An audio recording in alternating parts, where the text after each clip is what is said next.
I read this book called The Language of Emotions during that time. And it's very interesting because one part, it talks about different emotions and he says sadness, the value of sadness, how sadness is such a beautiful emotion. And sadness in a way is to root yourself into a place that you feel safe. So that's why often people that are sad, they want to be on the floor. And they just want on the floor and cry on the floor because the floor is the rootness. You need that grounding. And this is exactly the first need. That's why the first thing we do when this happens, when you lose something or someone, you are sad. That's the first thing.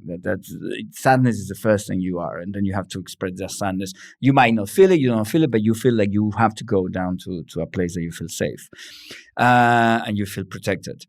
And that sadness is the first thing. So as you say, you don't want to be related. That's my first reaction. I had huge sadness, huge fear too. There's a mix of fear and sadness and uncertainty.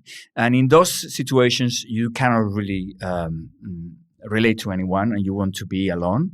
However, this is the point that I think is important. It's the key point where you have to take a decision. You have to that's where consciousness in yourself comes in. And that's what I said, because I did something before and I was already meditating a bit and I was doing a bit of yoga and I discovered my running. So I already had a base, a grounding. So it was very good timing because then I could really push forward into that direction.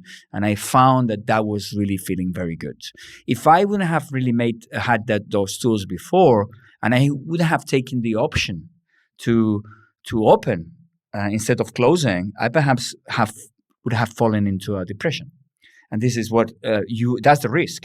In that situation is that when you are so good into that sadness, so good into that fear, that you actually basically are depressed because you feel you're okay with it.